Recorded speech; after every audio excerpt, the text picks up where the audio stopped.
You are listening to the Free Spirit Astrology Podcast.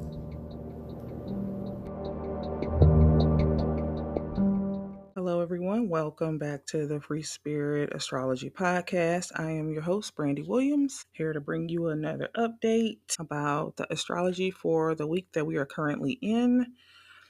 Very interesting second week of the new year. What a start. There's some things going on. So let's take a look at what's up for this week. Monday, January 6th, Mars retrograde re-entered into the sign of Cancer, where it will remain until about April 12th. And we had a little taste of Mars in Cancer last year. And this energy is interesting. So Mars is not considered strong in Cancer because Mars doesn't get to be the way Mars really wants to be, which is to cut and to be combative and to fight and to tear things down and to penetrate things in a very tense way. It's a military figure, if you will. But when it's in Cancer, it's like having a Viking in the delivery room, a Viking at home. So this is a very emotionally reactive energy. It can be really combative and tense in places that we expect harmony and cohesion. So this can show up as conflicts in the family, mothers and daughters falling out, aunts and nieces and sisters, fathers and daughters, or whatever, all family conflicts, tension in the family fights, peppered with a little ancestral trauma and sprinkled with some toxic family cycles that some of us are noticing and really are feeling compelled to break and want to break out of. So with Mars being retrograde in Cancer, we can see some childhood traumas resurfacing, just coming up into our awareness, things reminding us of childhood trauma, and a lot of issues with unmet and unspoken needs. This energy is pertaining to things that we may have been conditioned not to speak up on, things that we have been afraid to say to somebody, or we're afraid to tell somebody how we feel because we perhaps went through childhood being misunderstood or something was considered talking back. And now we have an apprehension to speak up. And so I feel like this Mars in Cancer energy can show up as a need that was unmet in childhood, a need of wanting to be understood and wanting to be protected. And if we didn't get that need, what happens is that we grow up and we develop this mama bear protective energy for our own inner child. And sometimes we project that and we're just protective of our own children or other things that we feel closely connected to and emotionally tied to. We have this protective energy. So there's something that we are feeling protective over right now. Collectively, this could be a nation feeling protective over their countries and wanting to defend their countries. But there's something that we feel protective about, but also there's something that we are not speaking on. There is a need or a concern that we feel like we want to address, but the crab is what Cancer is, and that crab walks sideways. So it's really hard for the crab to assert itself into something directly or to directly say something. And when we don't say what we need, we don't tell people how we feel because it's not emotionally safe. What happens is we resort to things like passive aggressiveness and manipulation, playing mind games, until we just have an all out emotional eruption. But I mean, like, really, who can blame us for kind of going through these side steps to get what we want? This is, a lot of our stories, we were conditioned this way. We were kind of told, uh, don't be disrespectful or what have you. So this is something that I feel like all of us are unlearning. The collective is unlearning this, put other people's feelings before ours, and unlearning things could be very painful, can be very triggering, and could start spilling off into other areas. So with that Mars retrograde in Cancer, which retrograde really means to reassess, to reevaluate. We could feel triggered at work, with friends, with our own kids, triggered in our own with ourselves. Like the way we responded to something could piss us off. And then we go back, into our own shell, and we're just like brooding and feeling salty and like, why did I say that? I should have said this. Having these arguments with yourself in the shower. Is that just me? Okay. I knew it wasn't. I mean, because it is something that we're all coming up against. It's something that we are needing to really discuss and reevaluate within ourselves, which is why sometimes we could feel a lack of motivation. We could see other people really want to disconnect and retreat. And it's because everybody's trying to figure something out. They're trying to sit with the dynamic. And if you are trying to assert yourself in a very intimate place, like the family, which is what Cancer represents, the ancestral bloodline, your elders, you're trying to find a boundary, that's really not easy. So we could see how that could trigger somebody to want to lash out in other places. Also on Monday, Mercury in Sagittarius squared Neptune in Pisces. This is our mental faculties coming into a tense conversation with our spiritual world and the unconscious. So many of us are back to work this week. It could take us a while to mentally, come back online from being off for 2 weeks and some even more. There could feel like a lot of things we have to get back to, a lot on our minds. We could be feeling anxious, confused, exhausted, paranoid, especially with Mars and Cancer. Who's talking about me? They looking funny. Does somebody have something to say? Things like that. Just too much to focus on. And this is definitely a recipe for things to get taken out of context, things to be misunderstood, and even us individually could be taken out of context or misunderstood because everybody's feeling this energy, this Mars and Cancer energy. We got Pluto in Aquarius. We're transforming all over the place. We got a lot of stuff to work with. So it's a good day to take it slow, ease into the week, take the whole week slow, take the whole first part of the year slow. Listen, this ain't no new year, new me. I'm blasting off.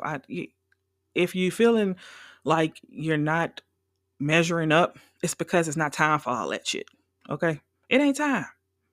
Your birthday is technically the best energetic new year you could have. But I like to say for astrologers and other spiritual entities that the spring equinox is more like New Year. Or January 21st. There are some important transits we'll talk about in another episode. But be easy. Wednesday, today, January 8th, Mercury ingresses into the sign of Capricorn, quickly putting us back on track, back to business. This is a very serious, no nonsense, feminine energy, but also we're kind of like taking the emotions out of things and we are focused on the logistics with this Mercury.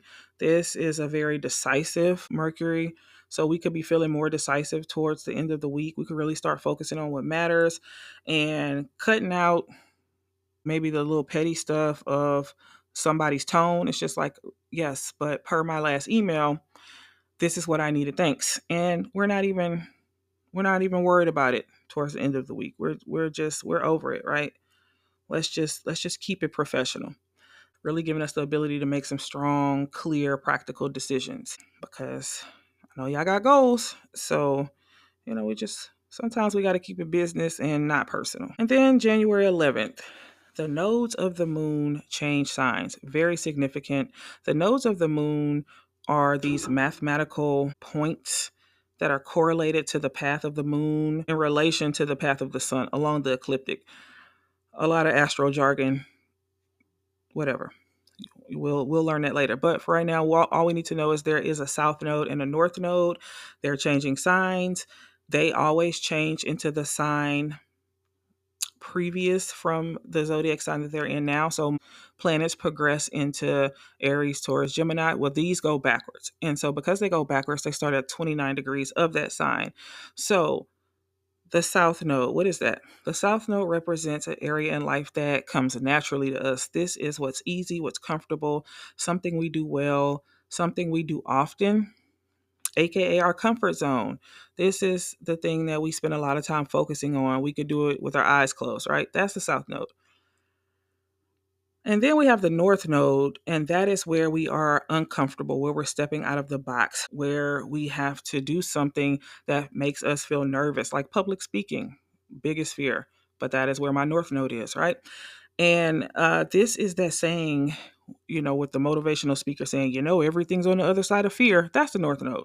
It's your compass. It's where you're fated to travel towards to do your big life goal, right? Your life purpose. And so for the previous 18 months, the past 18 months, the nodes were in Aries and Libra. So the North Node was in Aries, the South Node was in Libra. So we were dealing with themes of who is good for me to be in relationship with versus who am I, and can I be the real me in relationship with them? And you probably saw some relationships resolve, some breakups, friend breakups, distancing from family, and just people who just didn't feel good for you, jobs, all those things. But now this energy of the nodes is moving into the Virgo Pisces axis, the I analyze versus I believe, the I need to know versus I have faith in something. So for the next 18 months, we will experience themes of release, surrender, faith. The North Node at 29 degrees of Pisces is where we are trusting God. We are trusting our higher power about something. We are trusting the divine, trusting source, trusting our own energy, not requiring ourselves to know everything, but simply trusting that there are bigger, higher spiritual energies that are working with us. This Pisces energy in its highest expression is about faith. It is surrender. It is realizing how we are all connected to all forms of life and all people, and to realize that what's for me can't miss me. So I no longer have to worry about who's speaking against me, who's talking about me. It's above me now. Who's plotting against me? It's above me now, because no weapons formed against me shall prosper, but that doesn't mean that they won't form. The universe is conspiring in my favor, and it's God's direction or it's God's protection. And then we no longer feel threatened. We no longer feel that we need to do harm. We do no harm. The triggers are released. The ability to hold space is restored, and forgiveness is restored. Thus, compassion becomes our superpower. That's what we're walking towards with that North Node coming into Pisces. Also, the lower expression of Pisces is wanting to escape. This is getting hard. Mars in Cancer is getting hard. I feel like I can't assert myself. I'm going to partake in some shopping. I'm going to drink a little more. I'm starting to drink alone. I'm eating things. Those are some of the things that also come with this Pisces energy. Then the South Node at 29 degrees of Virgo is where we are seeing what we need to let go of, what we need to loosen our grip on, and purging the need to feel like we have control over something. Virgo is the energy of analyzing, collecting data, making things efficient, how we are of service, and where the mind connects to the body. But that Virgo energy wants to know everything, doesn't want surprises, needs to know all the facts, needs to know all the logistics. And when you are on this need to know basis where you need to know all of the steps to something, you are not operating in faith. So when Virgo operates in its lower expression, it operates in fear, and it can perform in perfectionism, criticism, and a need to know every step and every detail. So wherever Virgo is in our charts is where we are taking better care of our minds and our bodies, realizing that we can't fully take care of one without the other, and learning to serve ourselves first so that we may serve others from the overflow. And realizing when we let go of perfection, we can fall into our creative flow, compassion, and forgiveness, which is what Pisces is about. Such a big piece of the puzzle for the 2025 astrology, and it's all connected. I just want to encourage everyone that we're on our paths of unlearning conditioned ways of self deprivation, healing through our triggers. Let's try our best to keep our hearts on our own journeys, because when we're working with anger and unhealed trauma, childhood trauma, it's easy to want to jump out of that and project that onto others and engage in like certain combats and conflicts and gossip and all of these things, and telling other people what they need to do. But really, we got a lot to do, so we can't be worried about what somebody else is doing. We want to stop that. Let's not slip into any escapism or harmful habits and addictions right now. Just really be mindful of the inclination to do so with that Pisces energy happening all around us. We want to ground the energy. There's not a lot of earth activity happening right now. So definitely ground that energy. Go for walks. Put your feet on the bare ground. Take showers. And just imagine yourself being surrounded in light. Connect the mind and body through movement practices like Pilates and yoga and dancing, and tap into some type of spiritual and creative work because we're all on our paths. And that is all I have for this week. I hope that you tune in next week. I will discuss the full moon in Cancer, which is on January 13th and happens to be my birthday. So, yay. I love you all, and I will see you in the next one. Bye bye.